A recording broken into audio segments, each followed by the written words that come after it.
Camera. Just take a look. We are here on the Cape Fear River in downtown Wilmington. As you can see, there's a lot of chop on this river. One thing that they are keeping an eye on is the storm surge. There are only 12 people who did not leave as she comes ashore. But just take a look. Look at that gust. Well, we're waiting to learn the extent of the injuries of those other officers. As you mentioned, one of the 7 was fatally wounded here at the scene. 2 of them were described as being touch and go. Here, take a look at the subdivision where this all happened. Just down this little roadway here behind me, through this gate that's preventing us from going any further, you can see this is the area where they found little Maddox's body. And here at the last spot before you drive into Rankin Lake Park, a growing memorial. I'm going to step out of the way so that you can see this is a very active scene that stretches up the block here. Well, Jonathan, I know that we are still waiting to hear the extent of the injuries of the other 6 officers who were injured out here tonight. 2 of them, we were told at one point, were touch and go.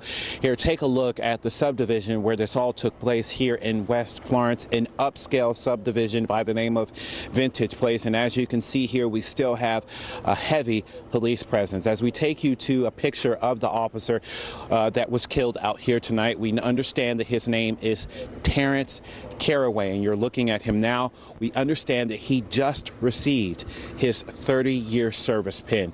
It's a tragic situation out here tonight. We shot some video as soon as we arrived here on the scene. We know that deputies with the Florence County Sheriff's Office were serving a search warrant earlier this evening. And as soon as those officers arrived here at the scene, they started getting shot at. 3 deputies, we understand, were shot.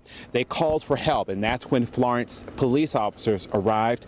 And when they arrived here on the scene, 4 of their officers were then shot. We also know that the suspect was taken into custody and is now being interviewed and questioned at the police department. But there was a 20-year-old in the home where that suspect was also located. We understand that that person may have been shot as well. We don't know the extent of their injuries. If that proves to be true, we now know 8 people, a total of 8 people were shot here in Florence tonight, again, including 7 police officers. As you can expect, this neighborhood, it is pretty much locked down. Neighbors not able to get to their homes. I had a chance to talk to several of them about what it's like to have this happen in their neighborhood. I have kids here and here. One of them is inside, one of them is outside. I mean, this neighborhood was considered one of the safest neighborhoods in Florence.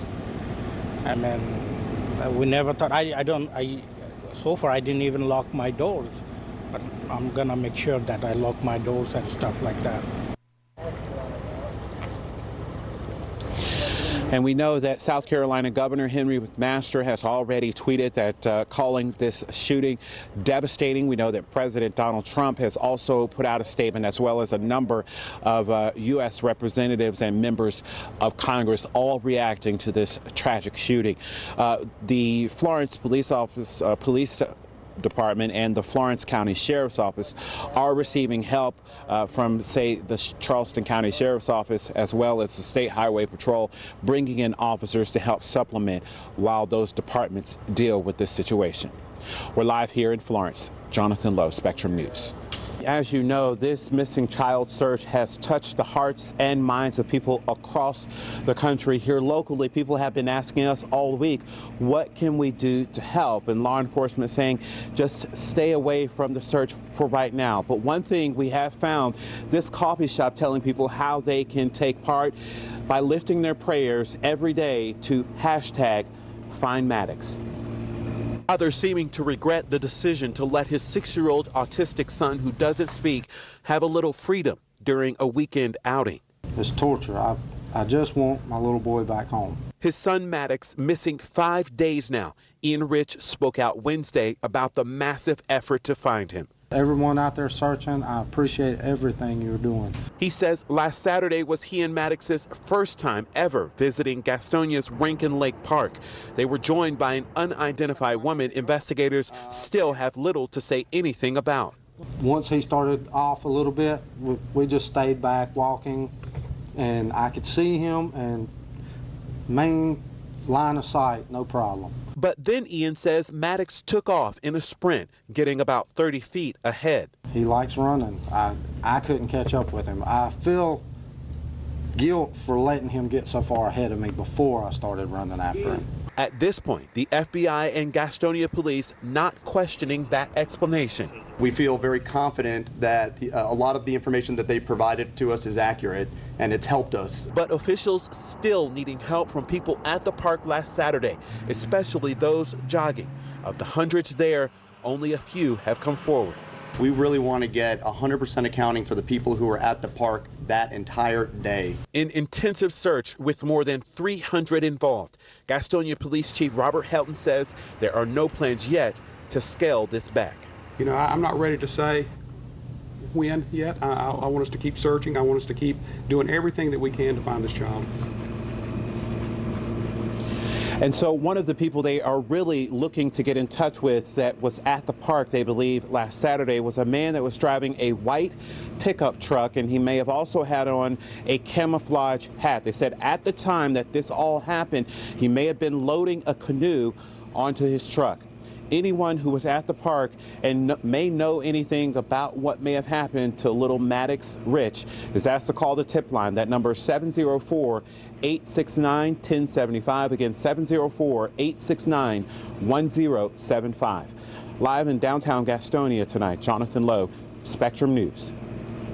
As we were here reporting on how deserted this popular Wilmington shopping center has gotten, the only person to ride through, a man on a bike attached to a canoe, and in that canoe, all of his belongings. The human will to survive, combined with creative ingenuity. If there's flooding, conceivably you'll still be able to get around. Yeah, you know, that was like the kind of the hope. Ahead of Hurricane Florence, Calvin Daughtry was pedaling for higher ground, pulling a long load behind him. I hooked up the canoe to a cart. He fit as much as he could inside that canoe.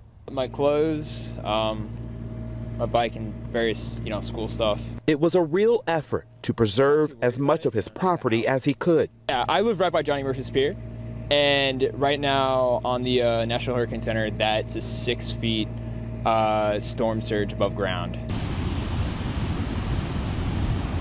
He's predicting his Wrightsville Beach home won't be there after the storm passes. If it actually is a storm surge of like 6 foot, like my entire floor is underwater. At the moment, this boating vessel serving as storage, but Calvin is planning to use it for its intended purpose once it's safe to return to the island. I don't want to get, electrocuted. Maybe I could make it back to the island and kind of bypass the bridge, see if I can't get in the water in the Intracoastal. Because if I can get in the Intracoastal, I can get back to the house. At Wrightsville Beach, Jonathan Lowe, Spectrum News.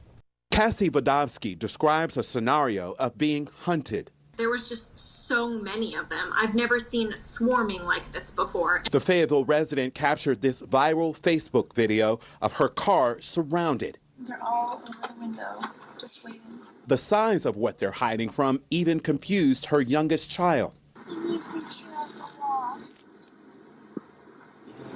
They're not wasps, they're mosquitoes. I climbed into the back seat, unbuckled him, had him all ready, and then we all went out in one door. Hurricane Florence left behind lots of issues, including giant mosquitoes called gallinippers, now invading parts of the state. When the floodwaters rise, they typically start breeding. They're 20 times the size of typical skeeters. They're aggressive and deliver a full-on attack. Typically, if you have a few of them on you, plus the bite of it is very painful. Christina Rodite with Gaston County Mosquito Control compares their mouth to a serrated knife. It bit me through my clothes, through jeans. The mouthpiece is a lot longer on this mosquito than it is this one. Rodite says the weather making matters worse. It's October and it's still hot. They're even in the house. No matter how hard I try, they congregate on the windows and the doors. But these monstrous mosquitoes are more than just painful pests. Unlike typical skeeters, people can't contract Zika or West Nile virus from a gallynipper bite. Plus, they'll eat the other mosquitoes that are the Aedes, which are the ones that typically vector Zika. State health officials say two of the best ways to protect yourself from mosquitoes, period, is by always using an insect repellent that contains DEET. And also, don't go outside before you first cover up all exposed skin. In Charlotte, Jonathan Lowe, Spectrum News.